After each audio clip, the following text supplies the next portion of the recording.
Donc, bonjour à tous et à toutes, j'espère vous retrouver en pleine forme. Dans cette séance, chers étudiants et étudiantes du tronc commun, je vais partager avec vous un exercice concernant le mouvement. Donc, c'est une leçon que vous avez vue déjà et qui comporte certaines questions que vous devez savoir comment y répondre. Donc, voilà, le sujet est devant vous. Vous pouvez stopper la vidéo, bien sûr, et lire le sujet d'une façon plus correcte et répondre aux questions posées. Et après, bien sûr, vous allez comparer vos réponses avec les miennes. Donc voilà, pour ne pas trop parler, voilà l'exercice est devant vous. Je vais lire d'une façon assez brève. Donc au cours du mouvement rectiligne uniforme d'un autoporteur S, on a obtenu l'enregistrement suivant, durant lequel l'intervalle de temps qui sépare deux points x successifs est taux égal à 40 millisecondes. Donc selon la figure ci-dessus, donnez la définition du mouvement rectiligne uniforme. Déterminer la valeur de la vitesse moyenne entre les positions M1 et M2. Voilà. Et calculer la vitesse, bien la valeur de la vitesse instantanée du point M1 et M4. Recopier et compléter le remplissage du tableau suivant. Bien sûr, on vous donne à l'instant t égal à 0, le mobile passe par le point M1. Voilà. 1. Donc ensuite, tracer x de t en fonction de temps. On vous impose bien sûr l'échelle suivante et déterminer graphiquement la valeur de la vitesse de S et la valeur de l'abscisse t, c'est-à-dire x0. Voilà, x0.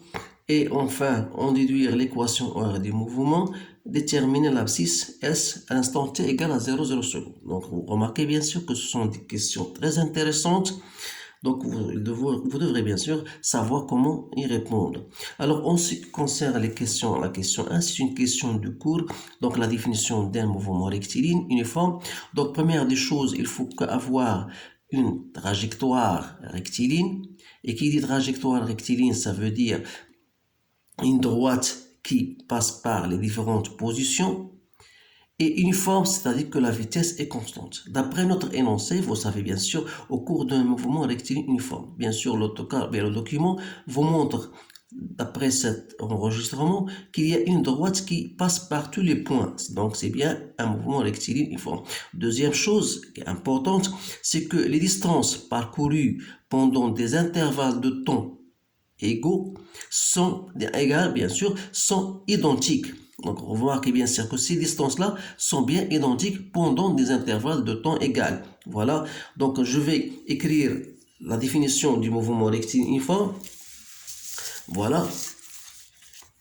Donc, la première question, on dit qu'il s'agit d'un mouvement, donc un mouvement rectiligne uniforme. Ça nécessite deux choses. Première des choses, c'est que la trajectoire, elle est rectiligne. Et deuxième chose, c'est que la vitesse du mouvement constante. Voilà. Donc ça, c'est une définition. Vous pouvez trouver même d'autres définitions d'une autre façon, mais plus ou moins. Mais l'essentiel, c'est que ces deux conditions soient remplies. Donc, deuxième question.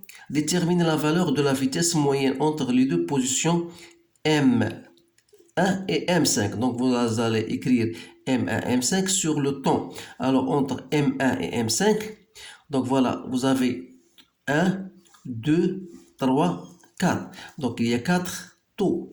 Donc, il suffit de calculer M1 et M4.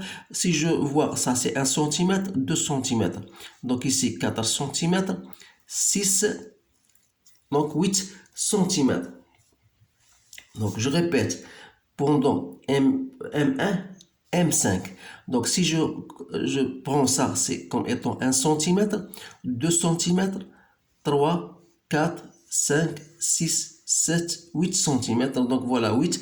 Je dois convertir en mètres, bien sûr, et que je divise par 4 fois taux qui est égal à 40 millisecondes. Donc, je dois multiplier par 10 moins 3. Donc, ça me donne 8 sur 4 fois 4, ça fait 16. Et je simplifie 10 moins 2, donc ça reste 8 sur 16. Donc, c'est 1 demi. Donc, c'est bien 0,5 mètres par seconde. Donc, de la même manière, donc je passe maintenant à la troisième question. On vous dit calculer la valeur de la vitesse instantanée. Donc, la vitesse instantanée, vous avez comment on définit en cours. Tout simplement, donc V instantané en I. Donc, c'est M I moins 1, M I plus 1 sur 2 taux. Donc, si j'utilise pour le point M1, donc la vitesse en M1, donc c'est M0, M2 sur 2 taux. Donc M0, M2, c'est 4 cm. M0, M2, c'est 4 cm. Donc je dois la convertir en mètres. Divisé par 2 fois 4, 10 moins 2. Taux, c'est 40, 10 moins 3. Donc c'est bien 4, 10 moins 2. Donc je trouve c'est bien 0,5 mètres par seconde. De la même manière, vous allez trouver un V4 égale à 0,5 mètres par seconde. Et vous remarquez bien sûr que cette vitesse elle est bien constante, ce qui prouve que vous avez affaire à un mouvement rectiligne uniforme. Maintenant, la quatrième question, recopiez et remplissez le tableau. Donc, je vais le remplir ici devant vous. Donc, la première des choses à bien saisir, c'est que l'instant t égale à 0, c'est au point M1. Voilà, le point M1, à cet instant-là, le temps égale à 0. Voilà. Voilà. Donc on va compléter bien sûr ce tableau. Donc à t égale, donc vous savez que le temps, ça remonte de 0 à 40 millisecondes parce qu'il y a des intervalles de temps égaux. Donc 40 millisecondes, c'est bien 0,04.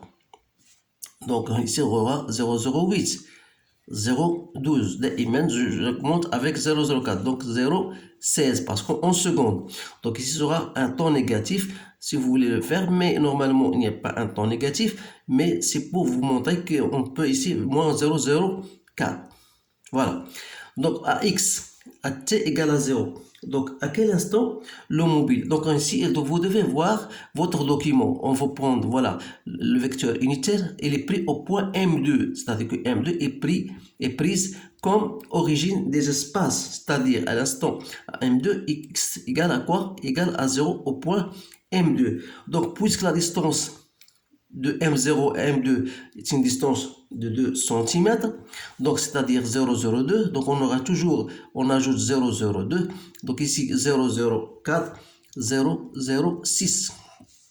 Ici, vous aurez moins 0,02, moins 0,04. Voilà. Donc ça vous permettra bien sûr de représenter votre courbe très facilement. On prendra bien sûr comme échelle 2 cm pour 0,04. Voilà, j'ai tracé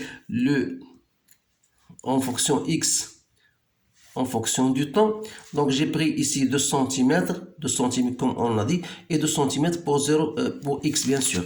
Voilà, x est là en centimètres, donc on a ici x en mètres. Voilà. Et t en secondes. Donc qu'est-ce que je vais faire? Tout simplement au point 0, à t égale à 0, j'ai x comment égal à moins 0,04, 0,02. Voilà, ici, voilà premier point. À t égale, voilà, à t égale à 0, j'ai moins. À t égale à 0,04, j'ai x égale quoi? Égale à 0. Donc voilà. À t égale à 0,08, j'ai x égale à quoi? Égale à 0,02. Donc voilà, 0,02. Donc je dois prendre, toujours je prends 2 cm. Voilà, voilà 0,02. Donc voilà ce point-là. Au point 0,12, 0,04.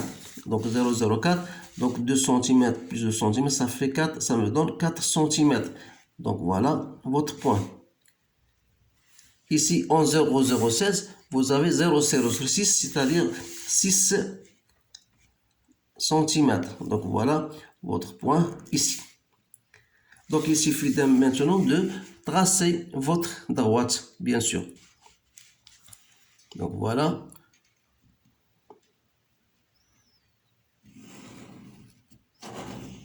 Donc, essayez bien sûr de s'habituer à ce traçage parce que c'est très intéressant.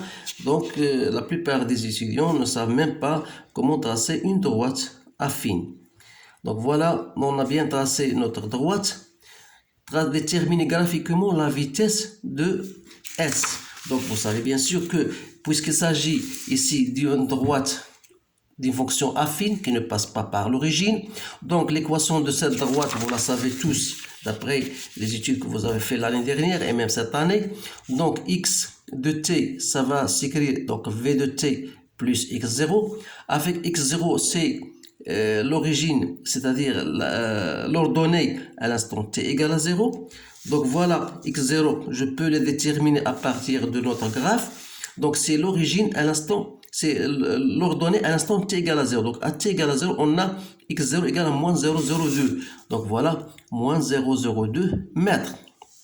Donc V c'est le coefficient directeur. Comment je vais déterminer le coefficient directeur? C'est tout simplement cette delta x sur delta t. Donc je choisis choisir deux points. Par exemple, je choisis celle-ci. Donc c'est quoi? C'est 0,04. Donc par exemple 0,04. Et je choisis un autre point 0,02. Voilà. Sur 0,04, bien sûr, voilà, ça correspond à 0,08 et l'autre, ça correspond à 0,012. Donc 0,04, j'ai dit, et ça correspond à 0,12. Et 0,02, ça correspond à 0,08. Vous pouvez même trouver ça au tableau, même sans utiliser votre graphique. Donc, ça me donne 0,02 que je divise par 0,04. Donc 2 sur 4, c'est 1,5, donc c'est 0,5 mètres par seconde.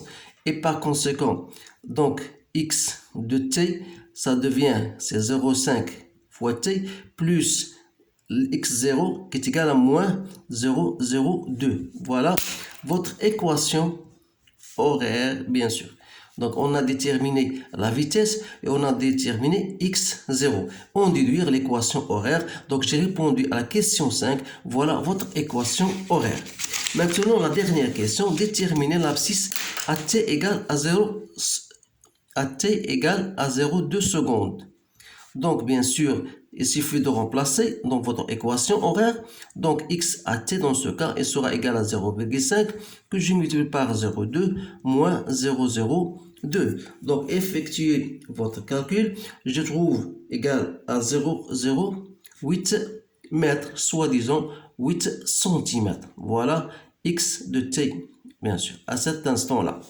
إذن voilà هذا هو الموضوع اللي درته معكم دابا الان لاني حاولت نتكلم باللغه الفرنسيه فقط في هذه الحصه لانه باش التلاميذ او الطلبه ديال بيوف يعرفوا يتعاملوا مع هذه النوعيه ديال الكيسيون. بطبيعه الحال خصهم يكون عندهم ان باجاج في هذه اللغه هذه بيان سور باش يجاوبوا على السؤال. دائما تنديروا بعض الخطرات هكا ولكن خصنا دائما لكل حق حقه.